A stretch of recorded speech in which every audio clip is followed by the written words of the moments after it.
কেমন আছেন সবাই? আমি তুষার। তো চলে আসলাম আরো একটি অসাধারণ মুভির এক্সপ্লেনেশন নিয়ে, যে মুভিটা আপনার মন ভালো করে দিতে পারে। তো আজ এক্সপ্লেন করতে যাচ্ছি সদ্য মুক্তি পাওয়া তেলুগু ভাষায় মুভি দেওয়ানা। তো hi guys, welcome to my channel ফিল্মের গল্প। এমন নতুন আর অসাধারণ সব মুভি আর ওয়েব সিরিজের এক্সপ্লেনেশন বাংলা দেখতে চাইলে চ্যানেলটিকে সাবস্ক্রাইব করে রাখতে পারেন। মুভির শুরুটা হয় রাতের বেলা জেলখানাতে, যেখানে পুলিশরা মুন্নাকে অনেক টর্চার করছিল আর ব্যথায় কাতরাচ্ছিল মুন্না। কিন্তু পুলিশের মুন্নার প্রতি থেকে রাগ যেন কমছিলই না।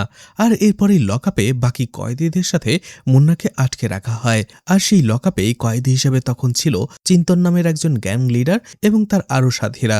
সেখানে মুন্নাকে লকআপ করে রাখার পরেই চিন্তন তার দিকে তাকিয়ে থাকে আর ভাবতে থাকে কেন আসলে মুন্নাকে এভাবে টর্চার করা হয়েছে আর লকআপে আটকে রাখা হয়েছে। কিন্তু মুন্না কিছুই বলে না, উল্টো তার মুখে হাসি ছিল। এরপরে চিন্তন তার মুখটা ভালো করে দেখে বলে, এই ছেলেটা প্রেমের কেসে ফেসে গেছে। এটা শুনে চিন্তনের যে সাঙ্গপাঙ্গ ছিল তারা হাসতে শুরু করে আর মুন্নাকে বারবার রিকোয়েস্ট করে তার প্রেমের গল্পটা শোনানোর জন্য। অবশেষে মুন্না বলতে শুরু করে। মুন্না বলে, আমি ছোটবেলা থেকেই খুবই দুষ্টু প্রকৃতির এবং চঞ্চল স্বভাবের ছেলে ছিলাম। মুন্না আসলে সবসময় মেয়েদের জন্য পাগল ছিল। শুধু মেয়ে বললে ভুল হবে, সুন্দর মেয়েদের প্রতি পাগল ছিল। ছোটবেলা থেকেই তার আশেপাশে যখনই কোনো সুন্দর মেয়ে দেখত সে তার প্রতি ফিদা হয়ে যেত। ধীরে ধীরে মুন্না বড় হয়, কিন্তু তার স্বভাব একই রকম থেকে যায়। পাড়া প্রতিবেশী মহল্লা যে জায়গায় সে সুন্দর একটা মুখ দেখত তার প্রতি ফিদা হয়ে যেত। এমনকি পাশের বাড়ির সুন্দরী ভাবিকে দেখার জন্য সে উতলা হয়ে থাকত। তার এতটুকু জীবনে সে যে কত সুন্দরী মেয়ের প্রেমে ফিদা হয়ে পড়ে গেছে সেটা সে নিজেও জানে না। কিন্তু একটাও তার জীবনের সত্যিকারের ভালোবাসা ছিল না, কারণ যখনই সে একটি মেয়েকে দেখত ফিদা হয়ে যেত, কিন্তু কিছুদিন পরে যখন অন্য আরেকটা মেয়েকে দেখত আগেরটার কথা ভুলে যেত। আর এই জন্য তার কোনো কষ্টও হতো না। এই জন্যই সে বুঝতে পেরেছিল এগুলো তার একটাও সত্যিকারের ভালোবাসা নয়। মুন্না তার বাবা মায়ের সাথেই থাকতো। তার বাবা মায়ের একমাত্র সন্তান সে। অনেক কষ্টে অনেক প্রার্থনার পরে মুন্নার জন্ম হয়েছে।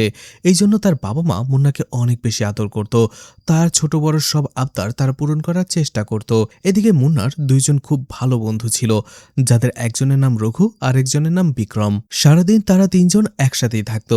সারাদিন ঘোরাফেরা, মজমাস্তি করা, আড্ডা দেয়া এবং বিনা কাজে সময় নষ্ট করা, এটাই ছিল তাদের প্রধান কাজ। তাদের তিনজনের মধ্যে ভবিষ্যতে নিয়ে কোনো টেনশনই ছিল না, না ছিল পড়াশোনা নিয়ে, না ছিল চাকরি নিয়ে। এছাড়া তাদের কাছে ভবিষ্যতের কোনো প্ল্যানই ছিল না। তারা শুধু সারাদিন মজমাস্তি করতেই বেশি পছন্দ করত। এছাড়া টনি নামের একটা ছেলে এবং তাদের যে বন্ধুরা রয়েছে তাদের সাথেও মুন্না এবং তার বন্ধুদের বেশিরভাগ সময় ঝগড়া লাগতো। ছোট ছোট বিষয়গুলোতেও এই দুই গ্রুপের মধ্যে ঝগড়া লেগে যেত। আর এভাবেই চলছিল তাদের দিন, কোনো লক্ষ্য ছাড়াই। কিন্তু একটা দেখার বিষয় ছিল, যখনই টনির গ্রুপ এবং মুন্নার গ্রুপ ঝগড়া লেগে যেত তখনই সবার আগে সেখান থেকে কেটে পড়তো রঘু, কারণ রঘুর মনটা খুবই নরম ছিল আর সে অনেক ভীতু প্রকৃতির ছিল। এই মারামারি সে একেবারেই পছন্দ করত না। এই জন্য কখনো ঝগড়াঝাটি হলে বা বিপদ আসলেই সে সবার আগে কেটে পড়ত। এদিকে দেখা যায় কয়েকদিন পরের উৎসবে মুন্না এবং তার বন্ধুরা প্রচণ্ড আনন্দ করছিল, নাচানাচি করছিল। ঠিক ওই সময়টাতে সে একটা গাড়ি দেখতে পায় আর সেই কারের ভেতরেই একটি সুন্দর মেয়েকে সে দেখতে পায়। মেয়েটি এতই সুন্দর ছিল যে মুন্না প্রথম দেখাতেই তাকে ভালোবেসে ফেলে, নিজের মনটা দিয়ে দেয়। কিছুক্ষণ তাকিয়ে থাকার পরে মেয়েটিও তার দিকে একবার তাকায় আর এরপর এই গাড়িটা সেখান থেকে চলে যায়। কিন্তু মুন্না তারপরও এক দৃষ্টিতেই সেই দিকেই তাকিয়ে থাকে। তখন মুন্নার কল্পনাতে সে মেয়েটিকে তখন স্পষ্ট দেখতে পাচ্ছিল। পরের দিনই মুন্না তার বন্ধুকে সেই মেয়েটির কথা শেয়ার করে যে একটি মেয়েকে সে ভালোবেসে ফেলেছে। কিন্তু তার বন্ধুরা সেই কথা তেমন গুরুত্ব দেয় না, কারণ মুন্না এরকমটা এর আগে অনেকবার করেছে। ঠিক তখনই সেই মেয়েটির সাথে মুন্নার আবারও দেখা হয়ে যায়। মেয়েটি এবার বাসের মধ্যে বসেছিল। মেয়েটিকে দেখার সাথে সাথে মুন্না দৌড়াতে শুরু করে যাতে করে সেও সেই বাসে উঠতে পারে। কিন্তু বাসটা ধীরে ধীরে চলতে শুরু করেছিল আর একটা যখন বাসের গতি বেড়ে যায় তখন মুন্না তাকে আবারও হারিয়ে ফেলে। মুন্নার তখন একটাই লক্ষ্য ছিল, এই অপরিচিত মেয়ের সাথে তার আরো একবার দেখা করতে হবে। তার জন্য আরো একবার দেখা হয়ে যায় এই মেয়েটির সাথে। মুন্না দেখা যায় সেই মেয়েটিকে তার আশেপাশের সব জায়গায় দেখছিল। যে মেয়েকেই দেখছিল না কেন তার চেহারার ভেতরে মুন্নার সেই মেয়েটিকেই দেখে। এর একদিন পরেই দেখা যায় মুন্নার বাবা তাকে বলে পানির বিলটা দিয়ে আসার জন্য, কারণ তার শরীরটা বেশি ভালো লাগছিল না। কিন্তু মুন্নারও যেতে ইচ্ছে করছিল না, সে তালবাহানা শুরু করেছিল। ঠিক তখনই তার মা এসে তাকে বোঝায়। তখন একটু বিরক্তি নিয়েই মুন্না চলে যায় পানির বিল দেওয়ার জন্য। কিন্তু সেখানে এত লম্বা লাইন ছিল যে মুন্না দেখে প্রচন্ড বিরক্ত হয়ে যায়। তার ইচ্ছে করছিল যে পানির বিল জমা না দিয়ে সে চলে যায়। সে তার মাকে কল করে আর বলে, এতক্ষণ সে দাঁড়িয়ে থাকতে পারবে না। ঠিক তখনই তার চোখ পড়ে কাউন্টারে, যেখানে একটি মেয়ে বসেছিল। আর এই মেয়েটি ছিল সেই মেয়েটি যাকে মুন্না খুঁজে বেড়াচ্ছে। সেই মেয়েটিকে দেখার সাথে সাথে মুন্নার মুখে হাসি ফুটে যায়। তখন তার মনে হচ্ছিল সে সারাদিন অপেক্ষা করতে পারবে এই বিল দেওয়ার জন্য। মুন্না ভাবছিল আজকে বিল দিতে পারলে মেয়েটির সাথে সে কথাও বলতে পারবে। মুন্না দেখা যায় সেখানেই বসেছিল। লাইন ধীরে ধীরে কমতে থাকে, কিন্তু মুন্নার নজর শুধু সেই মেয়েটির ওপরেই ছিল। মেয়েটিকে দেখছিল আর বিভিন্ন ধরনের স্বপ্ন বুনছিল। তার কাছে মনে হতে থাকে নিশ্চয়ই এই মেয়েটির সাথে তার কিছু তো একটা আছেই, নয়তোবা গড তাকে মেয়েটির সাথে প্রতিদিন কেন দেখা করায়। এইসব কিছু ভাবতে ভাবতেই মুন্নার সিরিয়াল চলে আসে। মুন্না সেই মেয়েটির কাউন্টারে চলে যায় পানির বিল দেওয়ার জন্য। মুন্না মেয়েটির কাউন্টারে যেই হাসতে শুরু করে এবং তার সাথে কথা বলার চেষ্টা করে, তার সাথে ভাব জমানোর চেষ্টা করে, কিন্তু দেখা যায় মেয়েটি কোনো কথাই বলছিল না, শুধুমাত্র তার কাজ করে পুরোপুরি মুন্নাকে অ্যাভয়েড করছিল। মেয়েটির পাশে মেয়েটির বান্ধবীর এক কাউন্টার ছিল। মেয়েটির নাম ছিল স্বপ্না। স্বপ্না অনেকক্ষণ ধরেই মুন্নাকে খেয়াল করছে। সে তার বান্ধবীর দিকে এক দৃষ্টিতে তাকিয়ে রয়েছে, তার সাথে কথা বলার চেষ্টা করছে। এই জন্য স্বপ্না তার বান্ধবী আম্মুকে ইশারা করে বলে, এই ছেলেটি তোমাকে লাইন মারছে, কিন্তু তুমি তাকে বারবারই অ্যাভয়েড করছো। আবার আম্মু কিছুই বলে না।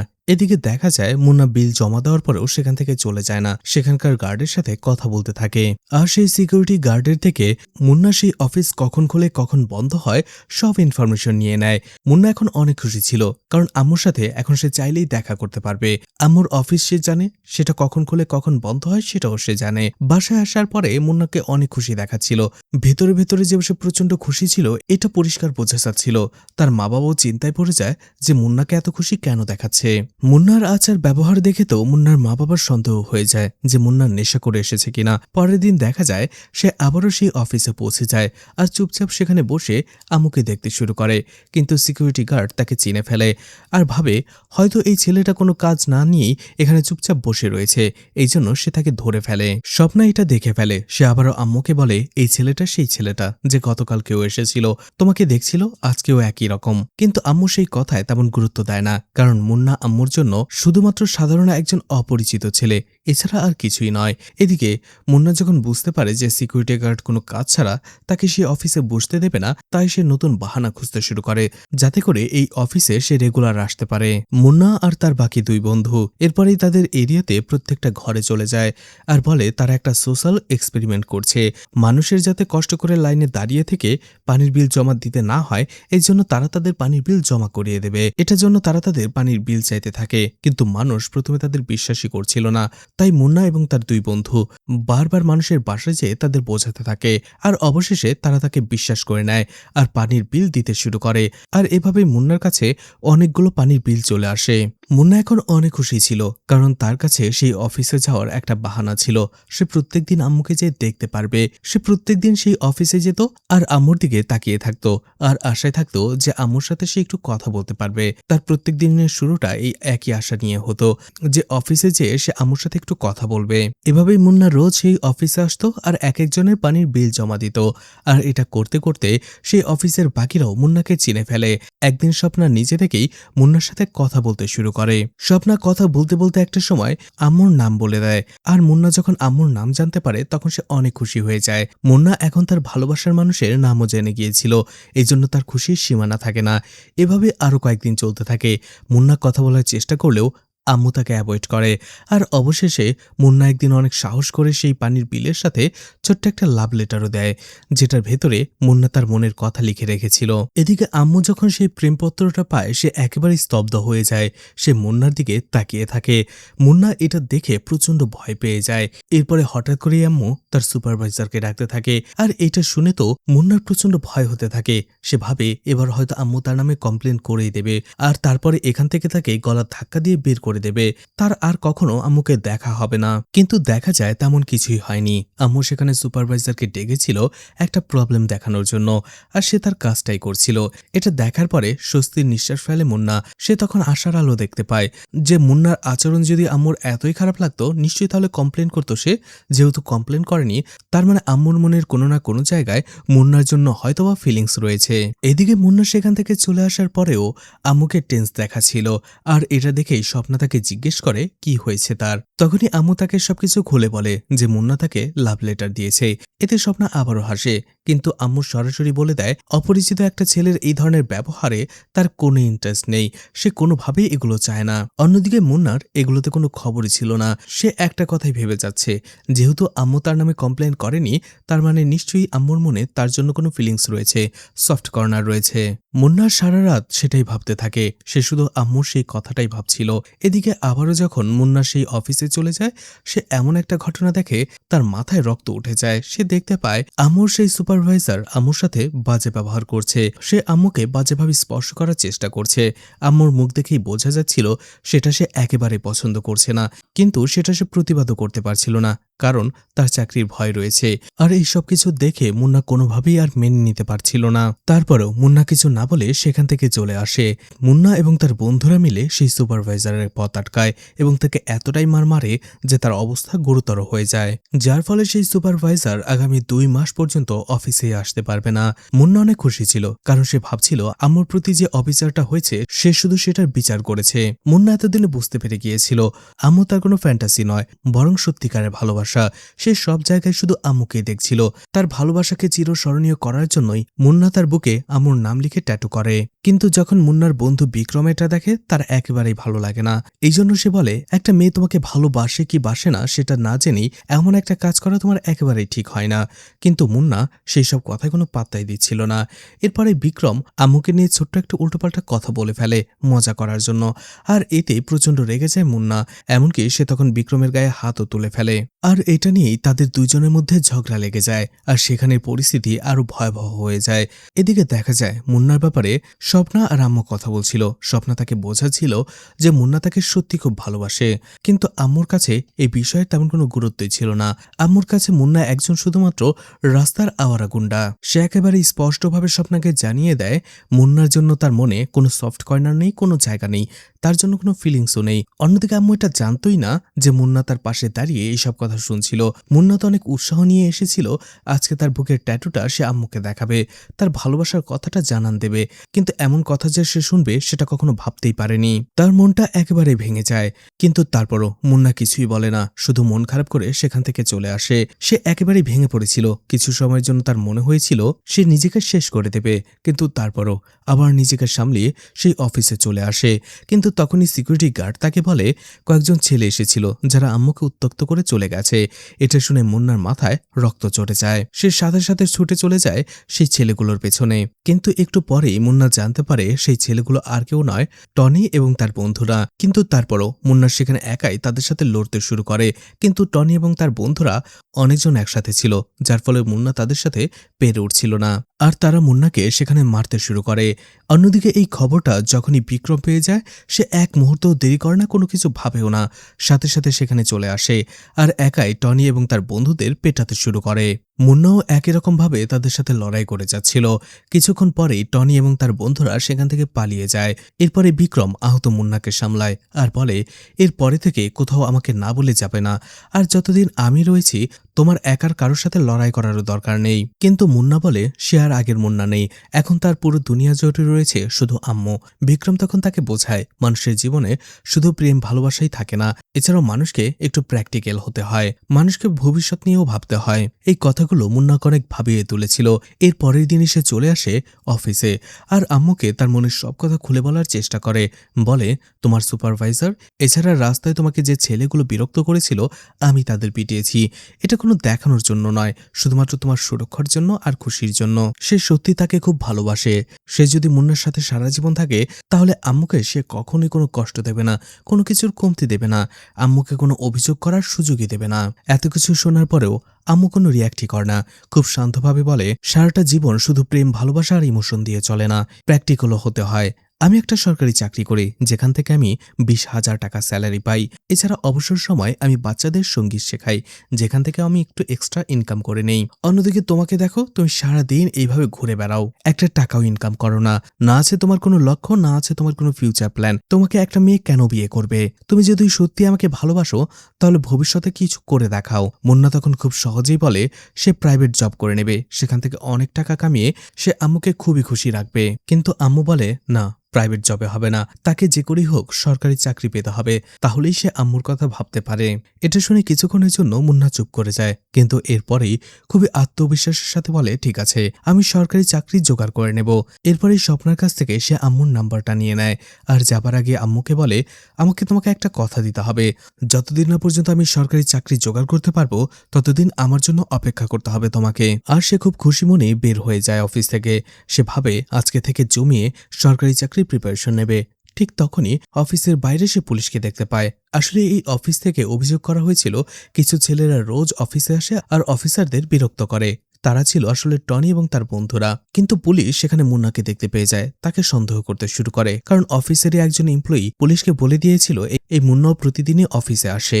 আর অফিসের এমপ্লয়ি আম্মুকে পেরেশান করতে থাকে। এটা শুনে পুলিশ তাকে পুরোপুরি সন্দেহ করে বসে, তাকে ধরার চেষ্টা করে। অন্যদিকে পুলিশকে সে বোঝানোর চেষ্টা করে। মুন্না বোঝায় যে সে নিরপরাধ, কিন্তু এতে কোনো কাজই হয় না। একটা সময় তর্কাতর্কি আর একটা সময় পুলিশের সাথেই হাতাহাতি শুরু করে দেয় মুন্না। আর এতেই পুলিশ অফিসার প্রচন্ড রেগে যায়, মুন্নাকে প্রচন্ড টর্চার করে আর থানায় ধরে নিয়ে আসে। আর এই রাতটাই ছিল মুভির শুরু সেই রাত, যেখানে থানায় তাকে অনেক টর্চার করা হয় আর লকআপে বন্দি করে দেওয়া হয়। আর যেখানে সেলে তার সাথে চিন্তন এবং তার গ্যাংয়ের দেখা হয়, আর মুন্না তাদেরকে তার প্রেম কাহিনী শোনায়। অবশেষে মুন্না একজন পুলিশ অফিসারকে রিকোয়েস্ট করে তার ফোনটা নিয়ে নেয়, আর তার ফোন থেকেই চিন্তন এবং তার লিডারকে আম্মুর ছবি দেখায়। তারা সবাই আম্মুর রূপের প্রশংসা করতে থাকে। চিন্তন আর তার বাকি সাঙ্গপাঙ্গরা বুঝতে পারে যে মুন্না কেন আম্মুর জন্য এত পাগল হয়ে আছে। আর তখনই মুভিতে এমন একটা টুইস্ট আসে যেটা পুরো ঘটনাটাকেই উল্টে দেয়। আমরা দেখতে পাই আম্মু যখন অফিসের কাজ শেষ করে বাসায় যাবার জন্য তৈরি হচ্ছিল, তখন সে তার নকল পাগুলো লাগাচ্ছিল। আসলে আম্মুর দুটো পাই ছিল না, সে সাধারণ মানুষের মতো হাঁটতে পারত না। আর এর থেকেও বড় চিন্তার বিষয়টা ছিল মুন্না এসবের কিছুই জানত না, আর আম্মু তাকে এত বড় সত্যিটা বলেনি। আর মুন্নাও এটা জানতে পারেনি, কারণ মুন্না সবসময় আম্মুকে অফিসের ডেস্কের পেছনে অথবা গাড়ির জানালা থেকে দেখেছে, তাই এই বিষয়ে তার কোনো ধারণাই ছিল না। এছাড়া আম্মু তার এই বিষয়টা মুন্নাকে জানায়নি। আসলে আম্মু কখনোই চাইতো না তার এই অবস্থা দেখে কেউ তাকে সহানুভূতি বা দয়া দেখিয়ে ভালোবাসুক। আম্মু সবসময় চাইতো যদি কেউ তাকে ভালোবাসবে তাহলে তার স্বভাব বা সফলতা দেখে ভালোবাসবে। আর এই জন্যই আম্মু সবসময় মুন্নার থেকে দূরত্ব বজায় রাখত। আম্মু সবসময় চাইতো তার লাইফ পার্টনার সবসময় দায়িত্বশীল, আত্মনির্ভরশীল এবং ভবিষ্যতের চিন্তা ভাবনা একজন লোক হোক। এদিকে পরের দিন সকালে থানায় পৌঁছে যায় মুন্নার বাবা। মুন্নাকে ছাড়ানোর জন্য পুলিশের কাছে রিকোয়েস্ট করে যেন তার ছেলেকে ছেড়ে দেওয়া হয়, কিন্তু সেখানে থাকা পুলিশ অফিসার মধুসূদন মুন্নার বাবার কোনো কথাই শুনছিল না, উল্টো সে তার সাথে বাজে ব্যবহার করছিল। একটা সময় মুন্নার বাবা বাধ্য হয়ে তাকে ঘুষ দেওয়ারও চেষ্টা করে, যাতে করে মুন্না অন্তত কোনোভাবে ছাড়া পেয়ে যায়। কিন্তু সেই পুলিশ অফিসার উল্টো তাকেই অপরাধী ভাবে আর তাকে খুব বাজেভাবে সেখানে অপমান করে। অপদস্থ করার পরেও সেখানে মুন্নাকে ছাড়াই তো না, বরং মুন্নার বাবাকে সেখানে অনেকক্ষণ ধরে বসিয়ে রাখে এবং তাকে বিভিন্ন কথা বলে আরো বাজেভাবে অপমান করে। কিছুক্ষণ পরেই মুন্নাকে বাইরে নিয়ে আসা হয় লকআপ থেকে, আর তখনই চিন্তন তাকে বিদায় জানায়। আসলে মুন্নাকে চিন্তনের ভালো লেগে গিয়েছিল, এজন্য চিন্তন তাকে বলে, যদি কখনো কোনো বিপদে পড়ো বা সাহায্যের প্রয়োজন হয় বিনা দ্বিধায় তুমি আমার কাছে চলে আসবে, আমি তোমাকে সাহায্য করব। এদিকে মুন্না যখন লকআপের বাইরে তার বাবাকে শার্ট ছাড়া ওইভাবে অপমানিত হয়ে মন খারাপ করে বসে থাকতে দেখে তার অনেক খারাপ লাগে, বুকটা ফেটে যায়। সে পুলিশকে বলে ভুল তার হয়েছে, তাহলে শাস্তিটা যেন তাকে দেওয়া হয়, তার বাবাকে যেন এভাবে অপমান না করা হয়। এদিকে মুন্নার যে বাবা তাকে এতটা ভালোবাসতো, সেই বাবা মুন্নার সাথে একটা কথাও বলে না। আসলে পুলিশ স্টেশনে আসার পরে পুলিশকে যখন সে জিজ্ঞেস করেছিল তার ছেলের অপরাধটা কি, তখন পুলিশ মুন্নার বাবাকে বলেছে অফিসে যে মুন্না মেয়েদের ডিস্টার্ব করে, রাস্তাঘাটে থাকা মেয়েদের মুন্না ডিস্টার্ব করে, ইপটিজিং করে। এই কথা শুনে মুন্নার বাবার মন ভেঙে গিয়েছিল, সে নিজেকে অনেক ছোট মনে করছিল। আসলে মুন্নার বাবা সবসময় মুন্নাকে নিয়ে গর্ব করত। হতে পারে তার ছেলে পড়াশোনায় ভালো নয়, কাজ করে না, জব করে না, কিন্তু তার ছেলে খুবই ভদ্র, মেয়েদের সে সম্মান করতে জানে। আর সেই বিষয়টা নিয়েই যখন মুন্নার ব্যাপারে এমন কথা শুনে তখন তার মনটাই ভেঙে যায়। কিছুক্ষণ পরেই দেখা যায় মুন্নাদের প্রতিবেশী একজন লয়ার ছিল, সে চলে আসে থানায় আর সে পুলিশের সাথে কথা বলে। আইনের সব বিষয়বস্তু বুঝিয়ে সে পুলিশ অফিসারকে বিভিন্ন কথা বলিয়ে কোনো প্রকার ফ্রি, কোনো প্রকার জরিমানা দেওয়া ছাড়াই মুন্নাকে থানা থেকে ছাড়িয়ে নিয়ে আসে। মুন্নাকে তো থানা থেকে ছেড়ে দেওয়া হয়, কিন্তু মুন্নার বাবা মুন্নার সাথে তখনও রেগেছিল। সে তার সাথে একটা কথাও বলে না। ওই অবস্থাতেই সে বাড়িতে চলে আসে। মুন্না তার বাবাকে অনেক বোঝানোর চেষ্টা করে, কিন্তু তার বাবা তার একটা কথাও শোনে না। বাসায় আসার পরে মুন্নার বাবা রেগে তার মাকে বলে, যে ছেলে আমার বিশ্বাস ভঙ্গ করেছে এই বাসায় তার কোনো জায়গায় নেই, সে যেন বাসা থেকে বের হয়ে যায়। এই কথা শুনে মুন্নাও ইমোশনাল হয়ে যায় আর বলে যে আপন লোক তার উপরেই ভরসা করে না, সেই বাসায় সে আর কখনো ফিরেই আসবে না। তখনই মুন্নার দুই বন্ধুও সেখানে পৌঁছে যায় আর মুন্নাকে সামলায়। অবশেষে মুন্নার দুই বন্ধুর সাথে সে সেখান থেকে চলে আসে। শান্ত হবার পরে মুন্না তার বন্ধু বিক্রমকে জানায় সকাল থেকে সে কিছুই খায়নি, উল্টো তার পরিবারের লোক তাকে ভুল বুঝলো। সে কি করবে বুঝতে পারছে না। অবশেষে বিক্রমের বাসায় চলে যায়। সেখানেই তারা তিনজন খাবার দাবার খায়। সেদিনের রাতটা তারা সেখানেই কাটিয়ে দেয়। মুন্নার মনে কোনো ক্ষোভই ছিল না, বরং সে সারাটার সময় আম্মুর কথা ভেবেই কাটিয়ে দিচ্ছিল। আম্মুর নাম্বারে সে অনেকগুলো মেসেজ পাঠায়। মেসেজে মুন্না তার মনের কথা লিখে বারবার আম্মুকে পাঠায়, কিন্তু আম্মু কোনো রেসপন্সই করে না। মুন্না সারা রাত আম্মুর রিপ্লাইয়ের জন্য অপেক্ষা করে, কিন্তু তার ফোন একবারও বেজে ওঠে না। সকালবেলাতেই দেখা যায় স্বপ্না চলে এসেছিল আম্মুর বাসায়। স্বপ্না সেখানে একটা কাজে চলে এসেছিল, আর ঠিক তখনই কোনো একটা কাজে যখন সে ওয়ারড্রপ খোলে দেখতে পায় সেখানে অনেকগুলো পুরাতন চিঠি রয়েছে। স্বপ্না যখন সেগুলো খুলে পড়তে শুরু করে সে দেখতে পায় এগুলো ছিল মুন্নার সেই প্রেমপত্র, যেগুলো মুন্না অফিসে পানির বিলের সাথে আর আম্মু সবগুলো সেখানে যত্ন করে রেখে দিয়েছিল। আর এটা দেখে স্বপ্না বুঝে যায় যে আম্মুর মনেও মুন্নার জন্য কোনো না কোনো সফট কর্নার রয়েছে, ফিলিংস রয়েছে। স্বপ্না তখন আম্মুকে জিজ্ঞেস করে সে যদি মুন্নাকে ভালোই না বাসে, তার জন্য যদি কোনো ফিলিংসই না থাকে, তাহলে এই চিঠিগুলো ফেলে না দিয়ে যত্ন করে সে রেখে দিয়েছে কেন? স্বপ্নার মুখে থেকে এমন প্রশ্ন শোনার পরে আম্মু নিজেকে আর কন্ট্রোল করতে পারে না। তখন সে কেঁদে দেয়। সে তার মনের কথা স্বপ্নাকে বলতে শুরু করে। আম্মু বলে সে মুন্নাকে ততটাই ভালোবাসে যতটা মুন্না তাকে ভালোবাসে, কিন্তু তারপরে আম্মু কেন মুন্নার সামনে নিজের ভালোবাসা প্রকাশ করেনি সেটা বলতে থাকে। আম্মু বলে আমার দুটো পাই পঙ্গু, আমি চাই না মুন্নার সারাটা জীবন দয়া করে আমার সাথে কাটিয়ে দিক, অথবা আমার জন্য নিজের খুশিকে ত্যাগ করুক। আমি চাই মুন্না এমন একজন মেয়েকে ভালোবাসুক যে মেয়েটি মুন্নার সাথে জীবনের প্রত্যেকটা কদম হেঁটে যেতে পারবে, যে কখনো মুন্নার ওপরে বোঝা হয়ে থাকবে না। হয়তোবা মুন্না তার আসল সত্যিটা জানার পরে তাকে বিয়ে করতে রাজিও হয়ে যেতে পারে, কিন্তু আমার মনে হয় সেখানে ভালোবাসা নয় বরং দয়া আর করুণা থাকবে। আর শুরু থেকে আম্মু চেয়েছে মুন্না যদি তাকে ভালোই বাসবে তাহলে যেন কোনো করুণা করে নয় বরং সত্যিকারে ভালোবাসে, আর মন থেকে তাকে চেয়ে সারাটা জীবন তার সাথে কাটিয়ে দেয়। এদিকে মুন্নাকে দেখা যাচ্ছিল যে পুরোপুরি বদলে গিয়েছিল। মুন্নার জীবনের এখন একটাই লক্ষ্য ছিল, একটা সরকারি চাকরি পাওয়া, আর সেই সরকারি চাকরির দমেই যেন সে আম্মুকে বিয়ের প্রস্তাব দিতে পারে, ভালোবাসার প্রস্তাব দিতে পারে।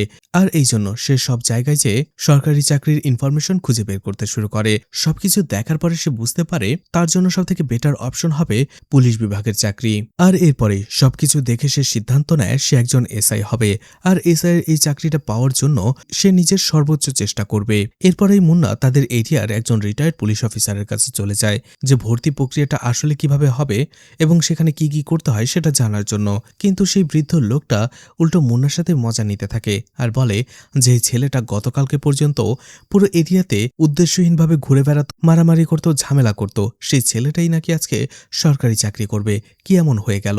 কিন্তু মুন্নার সব অপমানগুলোই একেবারে মুখ বুজে সহ্য করে নেয়। সে লোকটাকে খুব সম্মান দিয়ে বলে আমি বদলে গেছি, আমি এখন চাইছি জীবনে ভালো কিছু করতে, যেটা দেখে মানুষ আমাকে সম্মান করবে, আমাকে চিনবে। আমি আমার ভুলগুলোকে শুধরে সামনে এগিয়ে যেতে চাই, কঠোর পরিশ্রম করতে চাই, আমি জীবনে কিছু করতে চাই। মুন্নার কথাগুলো শুনে সেই বৃদ্ধ লোকটা বুঝে যায় যে মুন্না এবার সত্যি সত্যি বদলে গেছে আর সত্যি সত্যি সে জীবনে কিছু করতে চায়। আর সে ঠিক করেই নেয় এবার সে মুন্নাকে সাহায্য করবে। এই জন্য মুন্নাকে সে তার এক পুরাতন বন্ধুর ঠিকানা দেয়, যার অনেক বছরের অভিজ্ঞতা ছিল এই পুলিশ ট্রেনিং নিয়ে। পরের দিনই পুরো জোসের সাথে মুন্না চলে যায় সেই পুলিশ ট্রেনিং সেন্টারে। তার জীবনের এখন একটাই লক্ষ্য সেই পুলিশের চাকরিটাকে হাতিয়ে নেয়া। কিন্তু শুরুটা মুন্নার জন্য একেবারেই সহজ ছিল না। অনেকদিন ধরে তার চলা বদভ্যাস এবং সিগারেট খেতে খেতে তার শারীরিক সক্ষমতা অনেকটাই কমে গিয়েছিল, যার ফলে একটু দৌড়ানোর পরেই মুন্না একেবারে হাঁপিয়ে যায় আর দৌড়াতেই পারে না। ঠিক তখনই সেই ট্রেনার সেখানে চলে আসে আর মুন্নাকে নিয়ে মজা নিতে থাকে আর বলে যে ছেলে 2 কদম দৌড়াতে পারে না সে নাকি আবার পুলিশের চাকরি নেবে। এছাড়া সেই ট্রেনার এটাও বলে দেয় যে মুন্না কখনোই পুলিশের চাকরি নিতে পারবে না।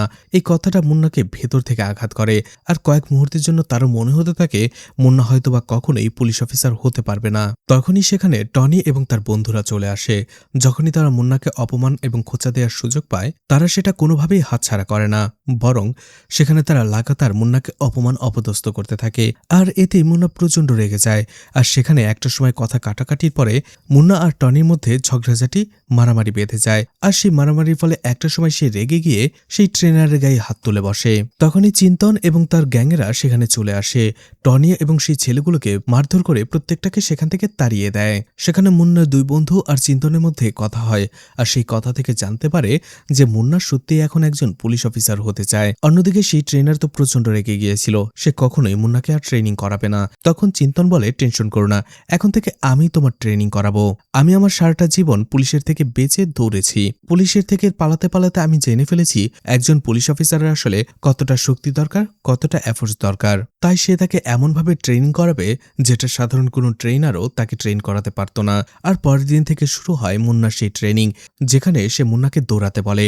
এছাড়া বিভিন্ন ধরনের কসরত, ব্যায়াম তো আছেই। চিন্তন আসলে শুধুমাত্র তাকে পুলিশের ট্রেনিং নয়, বরং একজন শক্তিশালী মানুষ হিসেবে গড়ে তুলতে চাইছিল। এছাড়া তাকে মানসিকভাবেও শক্তিশালী করে গড়ে তোলা। ধীরে ধীরে মুন্নাও প্রচন্ড পরিশ্রম করতে থাকে। আর সেই এক্সারসাইজ, ট্রেনিং এবং পরিশ্রম করতে করতে মুন্না ধীরে ধীরে আগে থেকে অনেক বেশি ফাস্ট এবং শক্তিশালী হয়ে ওঠে, যার ফলে মুন্নার আত্মবিশ্বাসও বেড়ে যায়। মুন্না এখন প্রত্যেকটা পরীক্ষা ফেস করার জন্য পুরোপুরিভাবে তৈরি হয়ে গিয়েছিল। এদিকে তার বন্ধু রঘু চলে আসে মুন্নার বাসায়। সে মুন্নার বাবা মাকে বোঝায় যে মুন্নার আগের মতো নই, সে নিজেকে বদলে ফেলেছে, এখন সে নিজের ভবিষ্যৎ নিয়ে ভাবে। কথাগুলো শুনে মুন্নার বাবা অনেক খুশি হয়, তার চোখ ছলছল করতে শুরু করে। কয়েকদিন পরেই মুন্না আর বিক্রম বসে খাবার খাচ্ছিল। সেখানে মাটন কারি রাখা ছিল। মুন্না তো প্রথমে সেই মাটন কারিটা নিয়ে নেয় আর খেতে শুরু করে, কিন্তু একটু পরে সে বুঝতে পারে এই মাটন কারিটা আসলে কোথা থেকে এসেছে। বিক্রম আসলে মুন্নার বাড়িতে গিয়েছিল আর সেখান থেকেই তার পছন্দের মাটন কারি নিয়ে এসেছিল, যাতে করে সে তার বন্ধুকে খাওয়াতে পারে। আর এটা যখন মুন্না বুঝতে পারে, সে ভেতরে ভেতরে অনেক খুশি হয়ে যায়। কিন্তু আবারও সেই দিনের ঘটনা মুন্নার মনে পড়ে। সে রেগে যায় আর সেই মাটন কারির বাটি নিয়ে চলে আসে বাসায়, আর বাটিটা ভেতরে রেখে দিয়েই তার মা বাবার উদ্দেশ্যে বলে, তারা যেহেতু মুন্নাকে বিশ্বাসই করে না, তাকে বাড়ি থেকে তাড়িয়েই দিয়েছে, তাহলে এভাবে লুকিয়ে লুকিয়ে তার খেয়াল রাখার কোনো মানেই হয় না। মুন্না নিজেই নিজের খেয়াল রাখতে পারে, এমন লোক দেখানো জিনিস তার একেবারেই পছন্দ নয়। এটা দেখে মুন্নার বাবা মা ভেতর থেকে ভেঙে যায়। মুন্না সেখান থেকে চলে আসার পরও তারা মুন্নার পথের দিকে তাকিয়ে থাকে, বোঝাই যাচ্ছিল মুন্নার জন্য তাদের যেমন ভালোবাসাও ছিল, তার কথাতে তারা ঠিক তেমন কষ্টও পেয়েছিল। অন্যদিকে রাগের মাথায় মুন্না তার বাবা মাকে অনেক কিছু বলে ফেললেও তারপরে অনেক কষ্ট লাগতে থাকে। এই কয়েকদিন পরেই মুন্না বিক্রমকে কিছু টাকা দেয় আর বলে, এটা আমার বড় ভাই দিয়েছে, আর তুমি এই টাকাটা ঘর ভাড়া হিসেবে রেখে দাও। আসলে মুন্না নিজের বাড়ি থেকে বের হওয়ার পরে বিক্রমের বাসাতেই রয়েছে, আর সেই জন্য সেই টাকাটা সে বিক্রমকে দিতে চায়। অন্যদিকে বিক্রমও তার বড় ভাইয়ের বাসায় থাকতো, এজন্য সেই টাকাগুলো নিয়ে সে বিক্রমের বড় ভাইকে দিতে শুরু করে। কিন্তু বিক্রমের বড় ভাইও সেই টাকাটা নিতে রাজি হয় না, আর বলে, যেহেতু তুমি বিক্রমের বন্ধু, তার মানে আমার ছোট ভাই, আর আমার ছোট ভাইয়ের থাকার জন্য এখানে কোনো টাকা দিতে হবে না।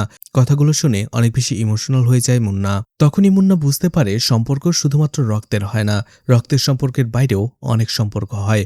ভরসার সম্পর্ক হয়, আপন করে নেওয়ার সম্পর্ক হয়। অন্যদিকে বিক্রমের বড় ভাই মুন্নাকে বলে, জীবনে যতই ঝড়ঝাপটা আর সমস্যা আসুক না কেন, বাবা মায়ের বাসা থেকে বের হয়ে আসা ঠিক নয়।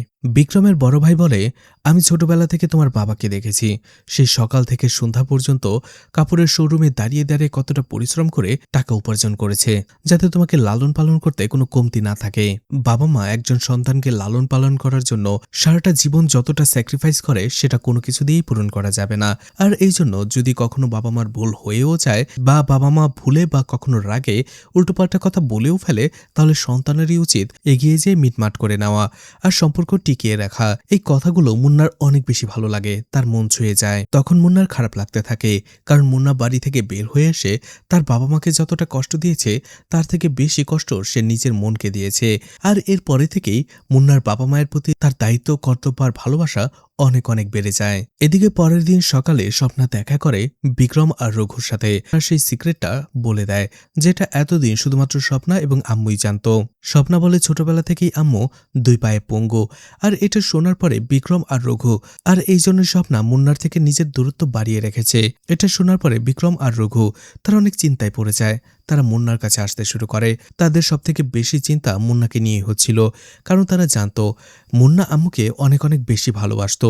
আর মুন্না যখন এই বিষয়টা জানতে পারবে, তখন সে কিভাবে রিয়্যাক্ট করবে। তখন তারা দুজনে হঠাৎ করে একটা সিদ্ধান্ত নেয় যে তারা এখনই এই কথাটা মুন্নাকে বলবে না। আসলে মুন্নার জীবনের এখন সবথেকে বড় লক্ষ্যটা ছিল সেই পুলিশের চাকরিটা পাওয়া, আর সেই জন্য সে পরিশ্রম করে যাচ্ছিল। তাদের ভয় হচ্ছিল, এখন যদি হঠাৎ করেই মুন্না এই কথাটা জানতে পারে, হয়তোবা সে অনেক বেশি কষ্ট পাবে, সে তার লক্ষ্য থেকে সরে যাবে। এছাড়া আম্মুই ছিল সেই ব্যক্তি যে মুন্নাকে তার আওয়ারা এবং বাউন্ডুলি জীবন থেকে একটা শৃঙ্খলাবদ্ধ সুন্দর জীবনযাপনে ফিরিয়ে এনেছে, তাকে দায়িত্ব নিতে শিখিয়েছে, তার জীবনের একটা লক্ষ্য দিয়েছে। আর এই জন্যই তারা ঠিক করে, যতদিন না পর্যন্ত মুন্না পুলিশ অফিসার হয়ে যাবে, ততদিন তারা এই কথাটা গোপন রাখবে। সন্ধ্যায় তিনজনই আড্ডা দিচ্ছিল, আর সেখানে তারা একটু এনজয় করার জন্য একটু ড্রিঙ্কস করতে থাকে। কিন্তু দেখা যায় বিক্রম প্রয়োজনের থেকে একটু বেশি ড্রিঙ্কস করে ফেলেছিল, যার ফলে সে অনেকটা মাতাল হয়ে যায়।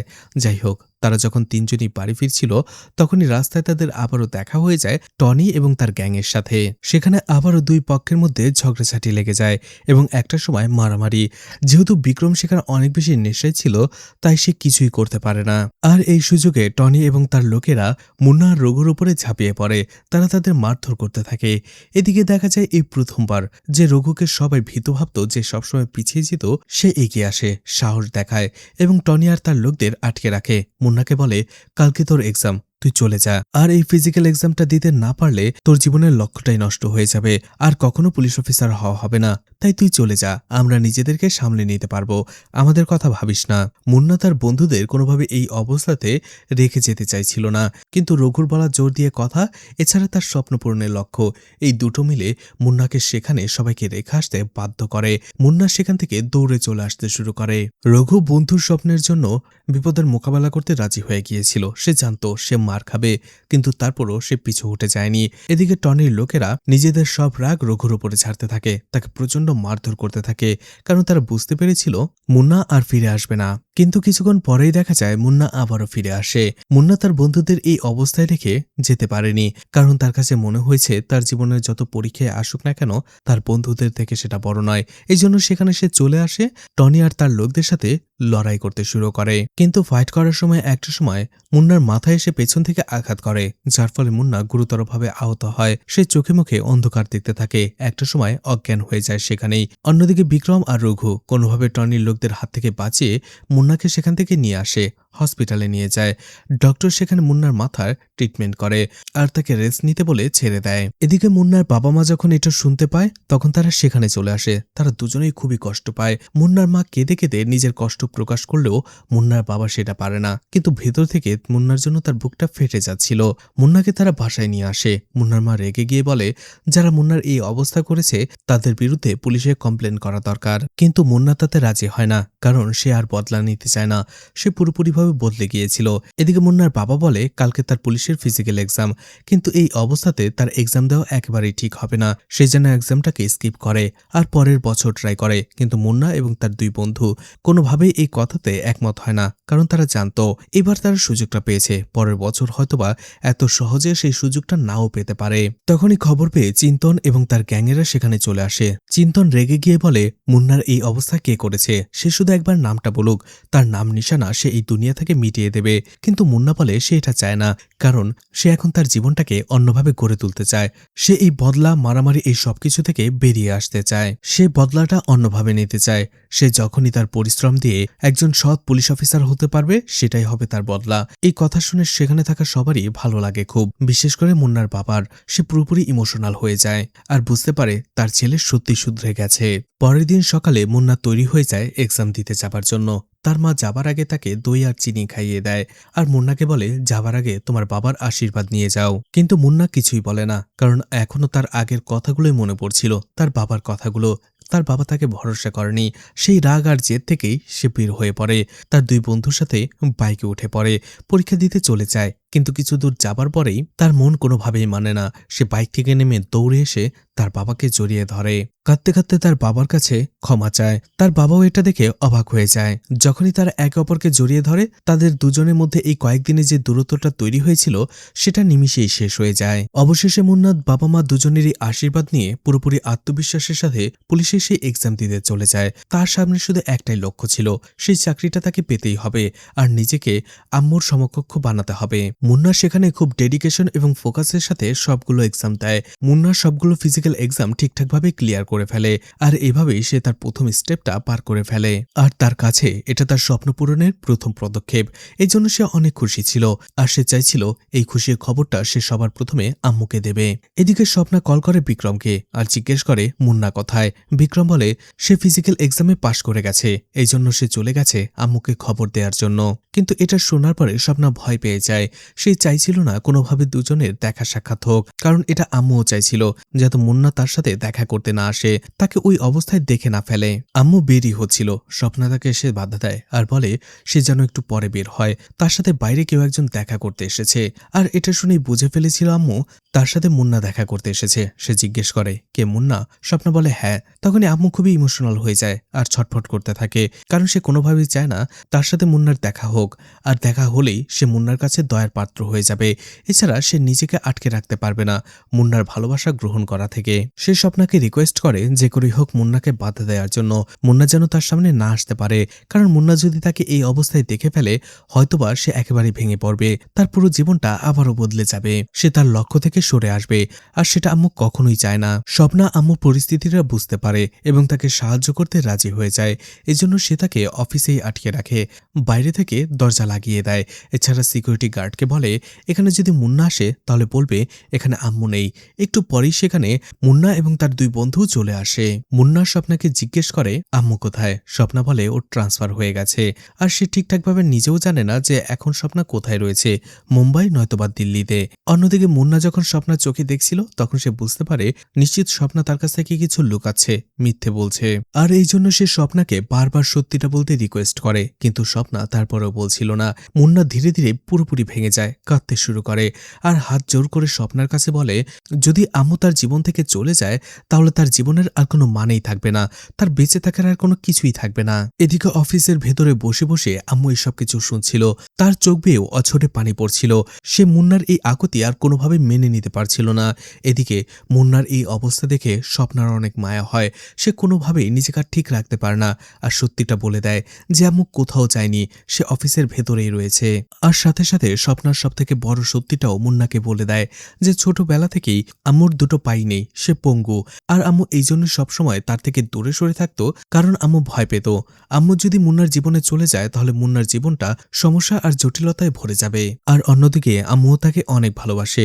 মুন্না যদি একবার আম্মুর সামনে চলে যায় তার ভালোবাসার কথা বলতে থাকে, আম্মু তখন হয়তোবা নিজেও নিজেকে কন্ট্রোল করতে পারবে না, এই জন্যই সে তার থেকে দূরে সরে থাকতে চায়। এই কথা শুনে মুন্না একটু হাসে আর বলে এই সত্যিটা আমার জন্য কোনো নতুন সত্যি নয়। যেদিন আমি প্রথমবার আম্মুকে অফিসে দেখেছিলাম তার পরের দিন আমি টের পেয়ে গিয়েছিলাম যে আম্মু হাঁটতে পারে না, তার পায়ের সমস্যা রয়েছে, কিন্তু এটার জন্য যে সিম্প্যাথি থাকা দরকার আমি সেটা দেখে আম্মুকে ভালোবাসিনি। আমি আম্মুকে ভালোবেসেছিলাম তার সুন্দর মনটা দেখে, তার স্বভাব দেখে, তার সিম্পলিসিটি দেখে। এই কথা বলে মুন্না এক মুহূর্ত দেরি না করে অফিসে চলে যায়, যেখানে আম্মু এক কোণে বসেছিল। মুন্না সেখানে যেই বলে এই পৃথিবীতে সবথেকে বেশি আমি তোমাকেই চাই। আম্মু তখন কাঁদতে কাঁদতে বলে সে চায় না সারাটা জীবন সে মুন্নার বোঝা হয়ে থাক, মুন্নার সারাটা জীবন তার জীবনটা শেষ করে দেখ আম্মুর বোঝা বয়ে বয়ে। কিন্তু কোনোভাবেই মুন্না তার কথা মানছিল না। একটা সময় আম্মু বাধ্য হয়ে তার পা দেখায় আর বলে শুধুমাত্র এই জন্য সে মুন্নার জীবনে যেতে চায় না। কয়েক মুহূর্তের জন্য মুন্না একটু থমকে যায়, কিন্তু তারপরও সে আবার আম্মুর কাছে চলে আসে, তার দু চোখে দেখে। মুন্না বলে যাই হোক না কেন সে আম্মুকে শুধু ভালোবাসে আর সারাটা জীবন ভালোবেসেই যাবে। তারপরেও যখন আম্মু রাজি হচ্ছিল না তখনই মুন্না বলে সে যদি আম্মুকে তার জীবনে না পায় তাহলে তার সব পরিশ্রম, তার স্বপ্ন এবং তার পুরো জীবনটাই অপূর্ণ থেকে যাবে। মুন্নার জেদ এবং সত্যিকারের ভালোবাসার সামনে অবশেষে আম্মু হার মেনে যায়। তখনই আম্মু মুন্নাকে জড়িয়ে ধরে আর কাঁদতে কাঁদতে বলে তুমি যতটা আমাকে ভালোবাসো আমিও ঠিক ততটাই তোমাকে ভালোবাসি। মুন্নার চোখেও পানি চলে আসে, তারা দুজনে একে অপরকে জড়িয়ে ধরে কাঁদতে থাকে। পরিচয় হবার পর থেকে তাদের মধ্যে যে দূরত্ব তৈরি হয়েছিল, ভুল বোঝাবুঝি তৈরি হয়েছিল, এক নিমিষেই সবকিছু শেষ হয়ে যায়। আর অবশেষে এভাবেই মুন্না আম্মুর ভালোবাসা জিতে নিয়েছিল, আম্মুকে জিতে নিয়েছিল। আর এই হ্যাপি এন্ডিং এর সাথেই মুভিটা শেষ হয়ে যায়। কারো জীবনের সাথে কি এই মুভির ঘটনার মিল আছে কিনা সেটাও কমেন্ট করে জানাতে পারেন। আর এই মুভিটা আপনাদের কাছে কেমন লেগেছে সেটাও কমেন্ট করে জানাতে পারেন। আর মুভিটা ভালো লাগলে লাইক কমেন্ট শেয়ার করে পাশে থাকতে পারেন। তো আজকের মতো বিদায় নিচ্ছি, আবারও দেখা হবে নতুন কোনো মুভি বা ওয়েব সিরিজ নিয়ে। ততক্ষণ পর্যন্ত ভালো আর সুস্থ থাকবেন সবাই। আজকের মতো বিদায় নিচ্ছি, আল্লাহ হাফেজ।